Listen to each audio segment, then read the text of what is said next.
Yo le dije que no se retirara y qué bueno que usted sigue en sintonía de su programa Dios es Amor.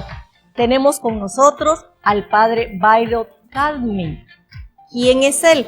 Es un joven sacerdote ecuatoriano de la comunidad religiosa Communion Sanctorum, nacido en una familia católica no practicante, pero que estaba completamente apartado de la religión y la iglesia, hasta los 16 años.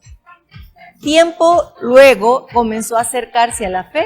A los 18 años entró al seminario diocesano después de una llamada clara del Señor y a los 26 ya era sacerdote. Muy buenas tardes, padre Byron, ¿cómo está? Muy bien, gracias a Dios. Un gusto para mí poder compartir en este momento. Y pues qué bonito resumen, también me hace recordar toda esta aventura en el que Dios toma, llama y pone a su servicio, ¿no? Amén. Pero ¿quién es el padre Byron? Porque pues se tomaron notas, ¿verdad? Pero cuéntenos un poquito. Bueno, soy primeramente hijo de Dios, bautizado y luego elegido para este gran ministerio, ¿no? Tengo 3 hermanos que amo muchísimo, que también de alguna manera me han acompañado en este proceso.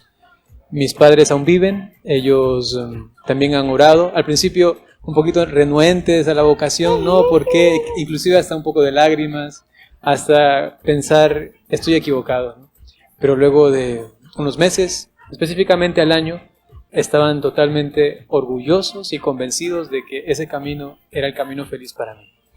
Luego yo he ido ratificando mi vocación a lo largo de la formación en el seminario y luego en mi comunidad, como usted lo ha mencionado, Communion Sanctorum, y desde allí he visto también la necesidad de prolongar esta misión no solamente en el ámbito, digamos, parroquial o misional, sino que también se ha hecho presente luego a través de las redes sociales, que es lo que quizá ahora muchas personas me han visto por ahí en una pantallita de su teléfono o quizá hasta en una computadora.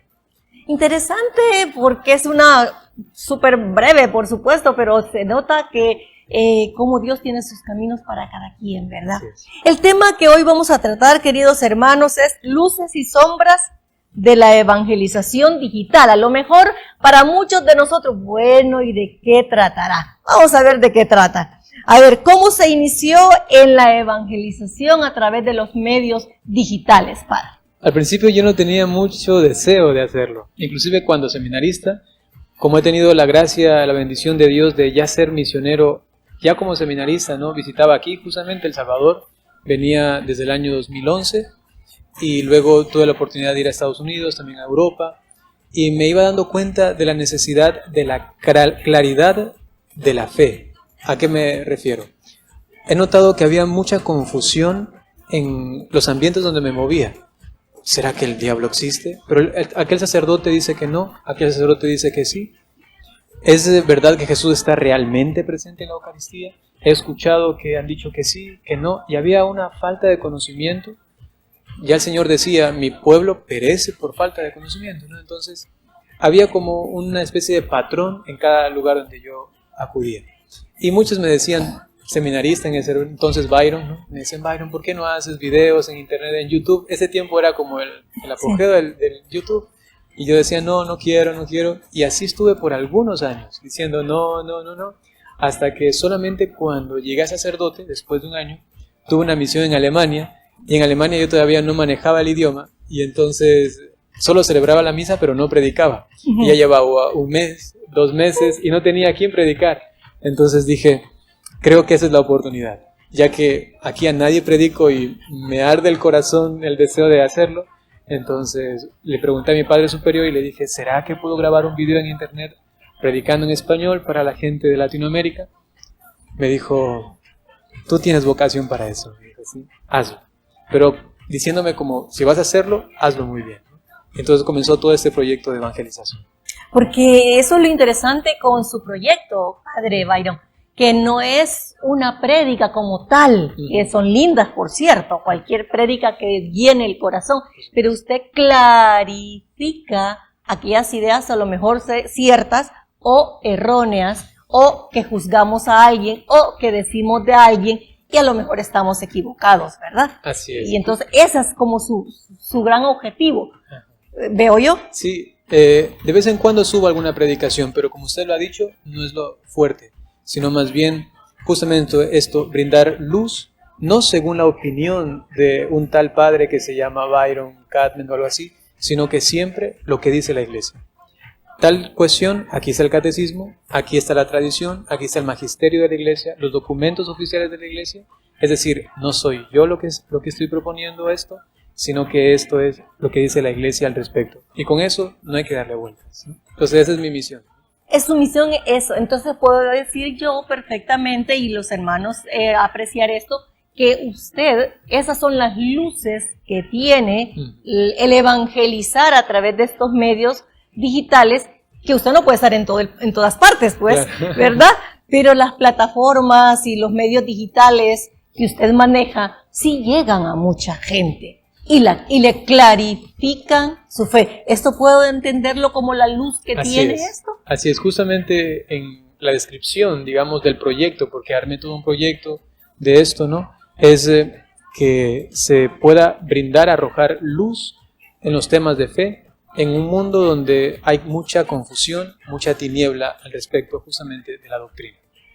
Ahora, Padre, podemos decir que así como hay luz y realmente ilumina, ¿verdad?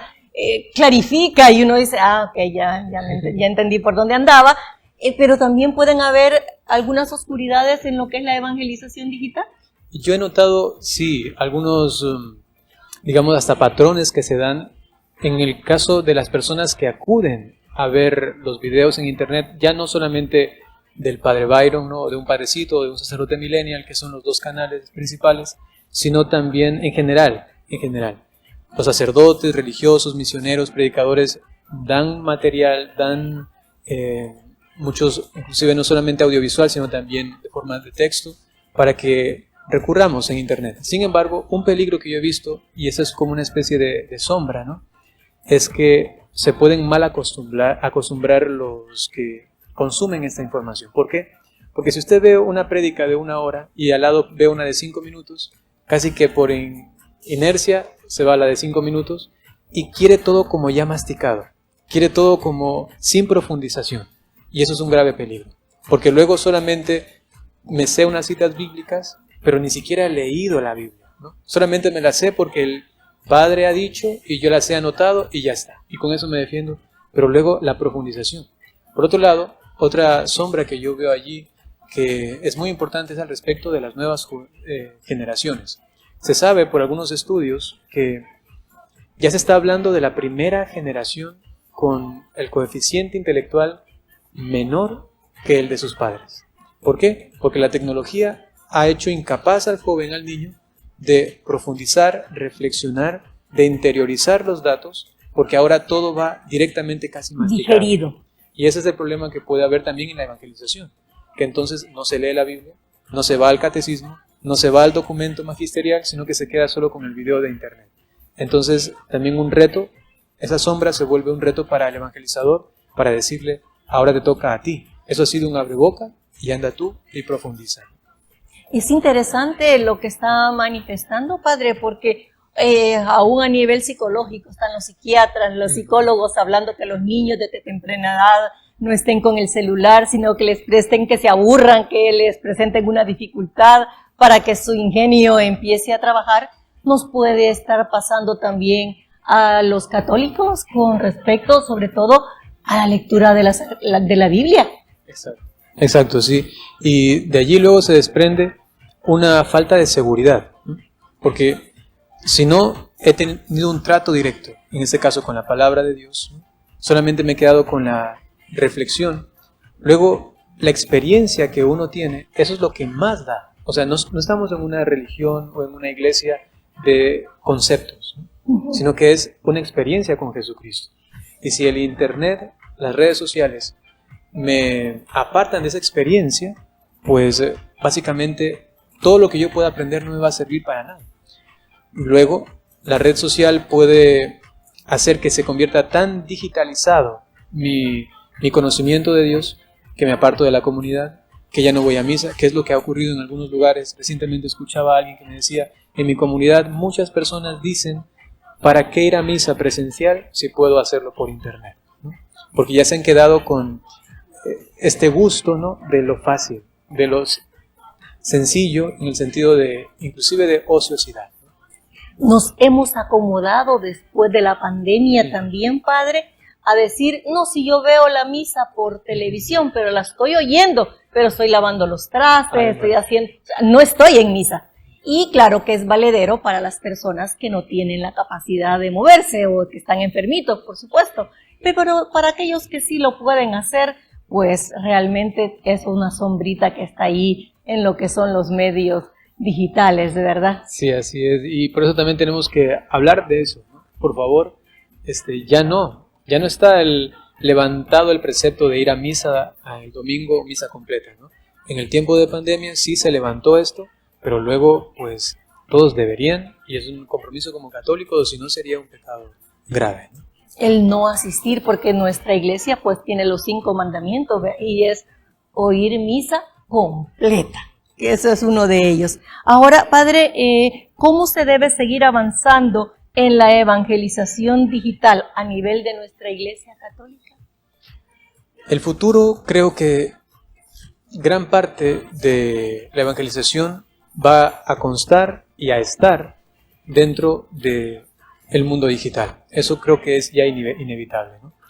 A menos que venga por ahí un meteorito o alguna, no sé, lluvia, tormenta solar con alguna cosa que destruya toda la cuestión eléctrica, pero seguramente esto va a continuar así, ¿no? Y entonces es necesario que la iglesia encuentre un lugar dentro de este mundo que respete siempre su identidad, y eso es importantísimo, porque si no la encuentra, luego lo vende por cualquier cosa.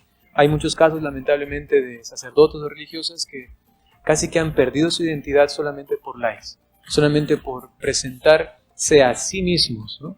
Y luego pues hemos tenido la desdicha de conocer a quienes han dicho me retiro del sacerdocio, me retiro de la vida consagrada, y que yo he tenido la oportunidad de hablar con algunos de ellos y me han dicho ha tenido que ver con las redes sociales. En un momento perdí mi identidad. Se han comunicado conmigo, puedo decirlo de primera persona, ¿no? Entonces hay que tener mucho cuidado, respetando la identidad, manteniendo esa identidad y sabiendo que portamos la luz de Cristo, la verdad, en un mundo donde necesitan también escucharlo. Y en este nuevo lugar de predicación, pues no podría faltar la voz de la iglesia, y que hay que tener en eso sí claridad de que tenemos el más grande y más perfecto mensaje de todos. Nadie nos puede igualar, pero absolutamente nadie. Solamente hay que buscar la forma para que entonces los otros sientan la inquietud y digan voy a escucharlo, voy a verlo, y después podemos cambiar vidas también por allí, ¿no? Por ahí. ¿Qué mensaje le daría a todas las personas que tienen las herramientas y aún no evangelizan a través de las plataformas digitales? Creo que una recomendación muy importante es que antes de hacerlo, porque quizá ya ve que conozco las cuestiones de internet, sé las cosas tecnológicas, sé cómo funciona el OBS, YouTube, Facebook, las redes sociales, TikTok, Instagram. Bien, conozco todo eso, pero antes de lanzarme es importante que uno tenga una dirección, ¿sí? Y para esto está el respaldo de la iglesia. Siempre les recomiendo, ve donde tu párroco, coméntale esto y dile, quiero hacerlo. Y si usted me da la bendición, pues lo comenzaré, daré el primer paso, ¿no? Caso contrario, hay que tener cuidado que se está dando también ciertos evangelizadores independientes, ¿no? Casi que un poco como protestantes, ¿no? Un católico protestante, algo así. Es su forma de pensar, sus opiniones, su forma de proceder. No hay una pastoral que coordine con la diócesis o con la arquidiócesis o con la iglesia a veces, porque tienen posturas muy raras, extrañas. Entonces lo primero, pienso yo, es el respaldo propio de la iglesia. Ninguno de los apóstoles se hizo independiente. Todos inclusive tenían como principal referencia a Pedro. Hasta el mismo San Pablo, pues iba donde él pues para decir aquí estoy y quiero servir a la iglesia. Entonces mucho más un evangelizador, un laico, que tiene la competencia y tiene las cualidades, los recursos tecnológicos, es importante que tenga el respaldo de la iglesia. Segundo, si no tiene una vida profunda de oración, se pierde en el deseo de buscar los aplausos, los likes, los corazoncitos, los deditos arriba, ¿no? Y tercer punto importante es que no sea solamente una apariencia, sino que primero tenga una vida arraigada, sacramental, en gracia de Dios, en su familia, ¿no? Respetando mucho la familia, porque ya han habido por ahí algunos laicos también que han tenido que dejar las redes sociales porque la esposa le ha dicho, o las redes sociales o yo, ¿no? O la evangelización o yo, porque pasas todo el tiempo ahí metido, ¿no? Entonces también el equilibrio de esta vida misional con la responsabilidad familiar. Qué interesante, y pues el tiempo se nos hizo demasiado corto, padre. Sí, pero quisiera añadir esto de que nuestra Iglesia Católica, además de los medios de comunicación que tiene, no pierda el hecho de la comunidad, de llamar siempre a ese apego, a ese calorcito humano que siempre hace tanto bien para las almas. Le agradecemos de parte de Canal 8, del programa Dios es Amor, por supuesto, ¿verdad?, que haya estado con nosotros, y seguramente tendrán en cuenta estos consejos, pero más que todo, tenerlo y saber con qué claridad usted sabe que está manejando los medios de comunicación. Así que muchísimas gracias. Un gusto muy grande para mí. Así que, mis hermanos, hemos tenido esta interesante entrevista acerca de los medios de comunicación. No perder el calorcito humano, no meterse solo en el celular o en donde se meta uno. No, que es algo bueno, sí, pero qué bueno es compartir también en familia o en comunidad.